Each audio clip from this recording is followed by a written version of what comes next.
like a ball. Looking back, I think is a useful phase of it, because you start to understand your context, right? And then we also start to understand how contexts start to kind of dictate our worldview, right? And then if we can become more discerning about the frame through which we're understanding something, then actually you gain more personal freedom, right? Because that actually gives you more choices about what you will and won't accept about your own reality. But you know, it's interesting because someone asked me recently, they were saying, you know, I keep getting into fights with my girlfriend, but it's always when I'm trying to tell her about my past so that she understands that I know what my issues are and I'm working through them. But anytime I try and tell her about my past, she picks a fight, or she this, she that. And I think what's interesting is that there's also a point at which like the retelling of old stories actually keeps them alive. So we can actually work with these things like in the present moment, because as much as you can have an awareness about where they come from, they're still active now, right? So sometimes it's a little bit of like explaining the context first, like I want to tell you this because, but it's almost always about connection. Like if you're meeting someone who's trying to control you, it's because they want to connect with you. Issues of control are almost always because they think a connection is being threatened and they're trying to reestablish it. And actually, sometimes people who are avoidant because they're trying to sustain the connection. Look, if I sit here and I try and hash this out with you, I'm going to stop liking you. So I need to withdraw myself so that I can come back. Because if you don't let me go now, I'm not going to come back, right? So that also is actually a way of trying to preserve connection. But if your way of preserving connection is doing this and your way of preserving connection is doing that, obviously we're going to have a lot of trouble, right? Yeah. So he was like, how do I connect with my partner? Every time I try and tell her something about myself, she disappears, or she thinks I'm trying to trying to make it like about something wrong she's doing, whatever. And I think it's that we have to realize that just like taking another layer off, peeling another layer off, like, look, the only way I know how to connect with you is to tell you how it's been for me in the past, but I'm willing and open to create a co-creative process with you here in the present moment. And so just being curious, like, I'm just wondering, how do you feel the most connected to me? When do you feel the most connected to me? Show me, tell me what that looks like. And we can start doing more of that here now in the present moment, because I realize that maybe sometimes telling these old stories stimulates old feelings in a new situation. And I want this to be a new thing that is just ours. But I feel myself wanting to share this story with you because actually there's a piece of me that wants to connect with a piece of you. And if you can take the story in and know that it's just me trying to share myself with you, then I think that would help me feel more connected, right? And I'm open to knowing how you would feel more connected to me. You think it's rare to find people who are willing to do all that work? Has anyone ever said that to you? In not so many words? No, not that much. You know, I've always been very independent, but that's what avoidants say. They value independence. Sure. You know, that's something the few things that I study that they say one of the things that they value is independence. They emphasize that. I love a woman who's independent, you know? So it's kind of like hinting to you that, hey man, you should be independent. But let me ask you this though. I don't know how long you have left. I mean, do you have we can go for a little while if you have more questions. Yeah. Yeah. How do you identify an avoidant partner, and what's the best way to deal with them if you're an anxious or vice versa? Well, if you're an anxious partner, I wouldn't, and you haven't gotten involved with them yet, I wouldn't recommend it. Only because, and not because I actually consider myself to be more avoidant also, but only because you're going to be triggered. You're going to be triggered a lot. And if you can find a secure partner, which is the fourth style, I don't know that I outlined that one very well, but a secure partner is someone who, like the sentiment that I just vocalized, like someone who has a more secure attachment style is likely to say something like that. So someone who has, so for example, if someone's expressing a need in a relationship, and an avoidant partner might be like, your needs are not my problem. You need to figure that out so I'll leave and come back when you're more reasonable, right? Or like, that's your problem. Stop trying to make it my problem, right? Whereas a secure person might be like, oh, well, thank you for sharing that need with me. We can let's talk about what some possible solutions might be. I'll tell you what I can do, and your feelings matter to me, so I'm going to do what I can. But they're not going to abandon themselves for it. Whereas someone who has a more avoidant attachment assumes that the anxious person is asking them to abandon themselves to help them. It's almost an immediate assumption, right? You're asking me to abandon myself so that you can be happy. It's a hypersensitive response to when someone else expresses their needs. Now, granted, the needs that an anxious person has tend to be experienced as insatiable sometimes. And so some of it is just so the avoidant partner has to be really good about their boundaries. And if they are really good about their boundaries, they're actually more flexible than they are rigid, right? And they just, kind of have to tolerate being willing to engage with the anxious person's anxiety until the anxious person, sometimes when they get a bit of what they need, it starts to calm down. But then the avoidant person feels like they gave away too much. Now, they also feel like I've lost control in this relationship, right? So both of them also have a lot of power dynamic stuff going on. They want to be in control of the relationship, because when you have an insecure attachment style, at the basis of it is a fear of survival, and you survive by being in control, right?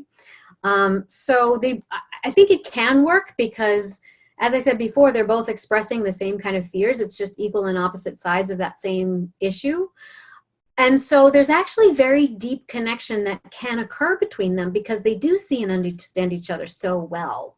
There are moments where they really get each other. It's like sometimes you meet someone who has this sort of opposing attachment style and you're like, oh, the heavens have opened up, like lightning strikes, like, oh, he's the one, she's the one. Like it's just like, you just feel, it feels like kismet, like it was intended. And it is because they do have these intersections. But if you're, let's say, a more anxious person and you're trying to work with an avoidant partner, the best thing you can do is actually stop trying to pay so much attention to who they are and what they're doing and preoccupying yourself with every little facet of the relationship and trying to strategize every little facet of the relationship. Instead, realize what you do and what you do well, and do that a lot more.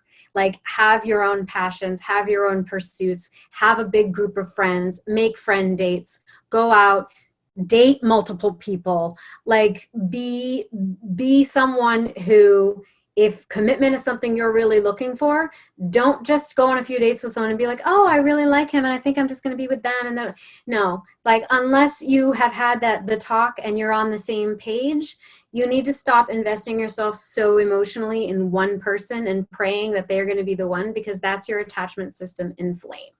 Right. Wow. So I think it's, if there is a strategy in trying to work with more avoidant partners, it is one that you need to turn on yourself so that you feel like you are filled up, so that when you come and engage with that person, you are actually coming at it from a place of generosity as opposed to a place of strategy, right? Mm-hmm. Or as opposed to a place of manipulation, or as opposed to thirsting for something because you feel like you're starving, right? So to be filled up. What's funny? What really helped with my anxious attachment is doing art, because I remember when I was like, again, this happened to me I would it's crazy. What got me to because I don't know if you know too much about me. I started learning I wasn't good with women when I was younger because I was Christian. I was a Bible teacher. So I wasn't really focused on talking to women. Well, that's why you're so good on YouTube and articulating yourself. Yeah, I mean, if you really think about it, when you read the Bible, you do a lot of metaphors. Mm-hmm. The Bible has a lot of metaphors. So when I was younger, I was taught to think that way. I am the light of the world. It's a lot of metaphor. You know what I'm saying? So you get trained in that. But what happens is that you tend to don't know how to talk to the opposite sex because you're taught to be distant. You cannot have sex when you're younger, right? So because of that, when I was young, I felt like I was very behind. So I learned, I gravitated towards the first thing on Google, which was how to pick up women. And it got me to learning how to approach women in the clubs or bars, right? So my anxiety got me to approach women, right? But what tended to happen is that it brought it out. It brought out those anxieties that I wasn't feeling before. And if I wasn't on a date, I would feel anxious. I would feel depressed. So what I began doing, I started smoking, right? And then when I started doing art, I gravitated too much towards art that those emotions turned into passion to wanting to get good at art, right?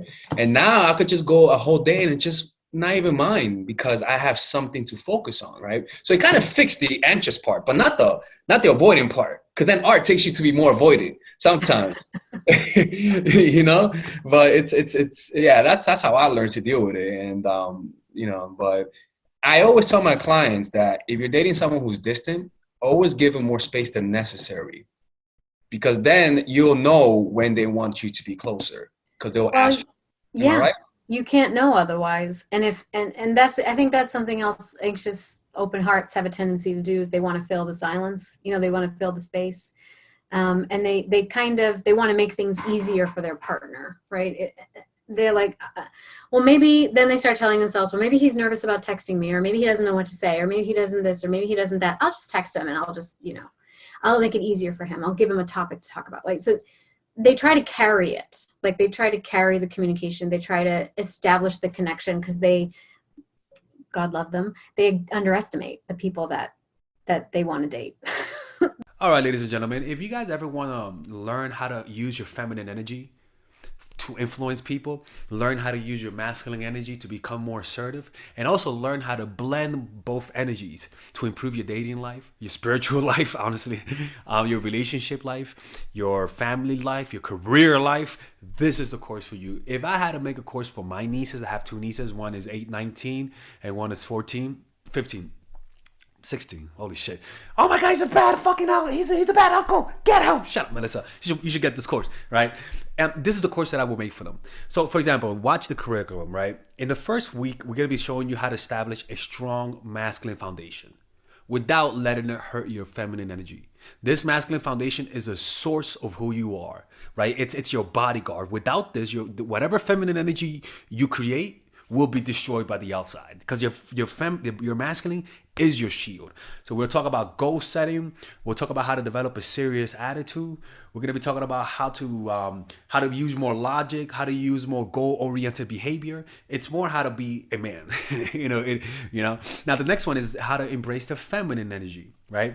This one will teach you about how to minimize excessive masculine traits, developing self-awareness, healing abundant feminine energy, regulating your emotion, mastering voice qualities and facial expressions, surrendering control, and allowing pain to be felt. This is honestly, this will supercharge, like Kaioken, your masculine energy. After that, we have femininity in the workplace and how to be feminine in the workplace without letting people take advantage of you, and the nuances of how women on power should behave versus women who are subordinates in the workplace, and even the dress code. This is based on psychology, people. It's kind of insane. I'm actually excited about this one. The next week, we talk about navigating the labyrinth of male and female friendship. And this, a lot of women find confusing, so we talk about that. And how to identify envious friends, how to identify the good friends, how to keep male friends, and how to keep female friends. Week 5, we talk about how to release the burden of the past and stop and destroy mental projections. This is actually really powerful. And then week 6, we talk about how to increase your observational power so that you could read people better. And we have a bunch of bonuses. The course starts at $99, and you guys can pre-order the course today at $69 before it goes out. If you're watching this, most likely I'm in the meditation retreat, so I will be praying for all of you guys. And just click on the description down below of the video. Right there, you'll see it, and you could pre-order that course. It's gonna be out by the end of next month or the beginning of February of March. One of the two, people, because I have a 10-day retreat to do, and I want to finish the course after the retreat, because I think the ideas are gonna be so much better. All right, man. I'll see you guys later. Pre-order, man. I'm closing the channel.